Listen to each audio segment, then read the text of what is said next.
la ponctualité n'était pas de mise pour Éric Zemmour. Lundi 25 octobre, le polémiste était attendu à Drancy pour une émission spéciale au micro de Jean-Marc Morandini sur CNU.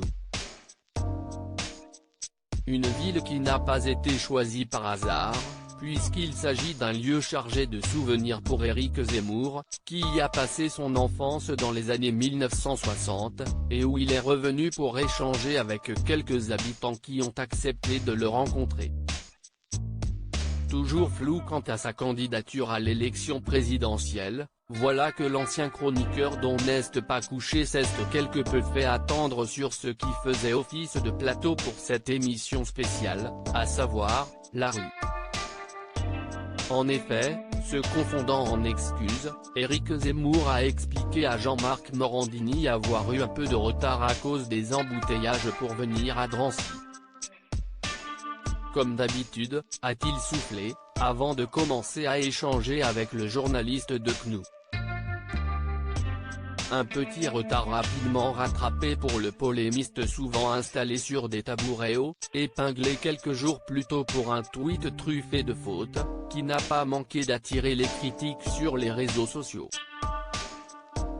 Alors qu'il était en déplacement à Rouen, l'ancien éditorialiste de CNU a parlé de cette ville comme étant la terre du débarquement et de Jeanne d'Arc. Éric Zemmour reprend un symbole cher à Marine Le Pen. Si les forces alliées ont bien débarqué en Normandie en 1944, c'était dans l'actuelle Basse-Normandie et non dans la Haute-Normandie, dont Rouen était le chef-lieu jusqu'en 2015. La deuxième erreur d'Éric Zemmour, parler de Rouen comme étant la terre de Jeanne d'Arc. Car si elle a bien été emprisonnée puis jugée dans la tour du château de Philippe Auguste et enfin brûlée sur la place du Vieux Marché, elle a passé la majorité de son existence loin de Rouen. Née dans les Vosges, Jeanne d'Arc s'est surtout fait un nom à Orléans, où elle a repoussé les Anglais durant la guerre de Cent Ans. À croire que le polémiste voulait absolument évoquer cette sainte, dont le symbole figure parmi les favoris d'une certaine Marine Le Pen, dont il semble être le principal concurrent sur les questions identitaires.